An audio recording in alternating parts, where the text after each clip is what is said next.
السلام علیکم د بیوټیفل کو هارت ټیم سره ناظرین موږ د کډي تانا کډي ترالو دغه موږ جاوید صاحب ګاډي نیولې دي د اغه نه هم معلومات کو صدا سه حالات دي. السلام علیکم سر جی. سر جی د دونه ګاډي د چرتنا د کم پیر بابا باندې د لاس کې خیر ستا ته الله پاک داسې د سورنګونه ملويږي.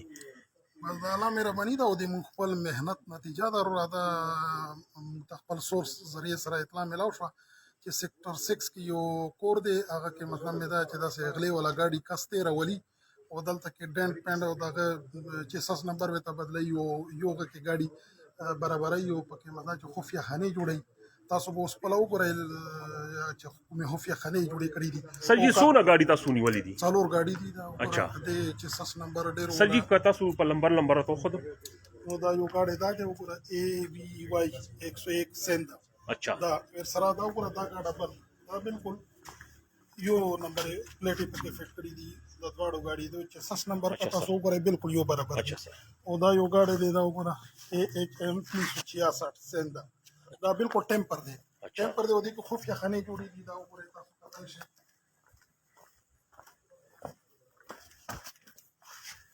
دا خفیه خانې پکې وګورئ دې کې منشیات یا اسلام سمګل کولو دپاره. اچھا سر. داسې هغه بل ګاډی دی هغې کې خفیه خانې جوړې دي تاسو کتلی شئ.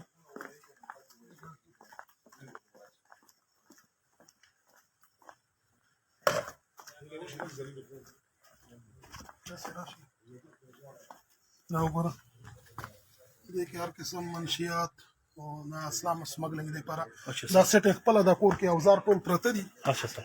دا کس د پکې فټ کولو نو موږ ته اطلاع ملاو شوه چې بس دا خو دې ټایم کې کور نه وتلی و ونه موجود نه و چپې دوران کې خو ګاډي موجود و د اوزار موجود و نو دا مو راوړل او مطلب مې دا چې راوړه دا دې کې راوړه دا نمبر پلیټ یې راوړه دې کې دا جعلي نمبر پلیټ یې کومې دي دا جوړې کړي دي ادارې والا دا 6 نمبر پلیټ یې در سره بالکل جعلي دي که نه دا وګوره تاسو کتای شئ دا وګوره. سر جی دغه جیلی نمبر پلیټ دي. دا جعلي نمبر پلیټ دي او دې کې دا اوریجنل چې کومې نمبر پلیټ دی دا. اچھا سر. دا لاهور نه سرکه شوی دی لاهور نه پټ شوی دی دا موټر. اچھا. او دا د سره وی کور نه برآمد شوی نمبر پلیټ او دې کې لاهور کې 381 کې پرچا کټ شوی دی FIR کټ دی څوک ډاکټر دی هغه نه دا پټ شوی دی. نو دا کاروایی وشوه او انشاءالله دې کې تفتیش شروع دی او د گرفتاری انشاءالله وبشي ان قریب به وشي. دا پسې مونږ کسان لګېدلي دي په موقع باندې دا ونه موجود نه او دا ګاډي په خپل کور کې ودرولي خپل کور کې ودرولي دا 4 وړه ګاډي د کور نه راوستل.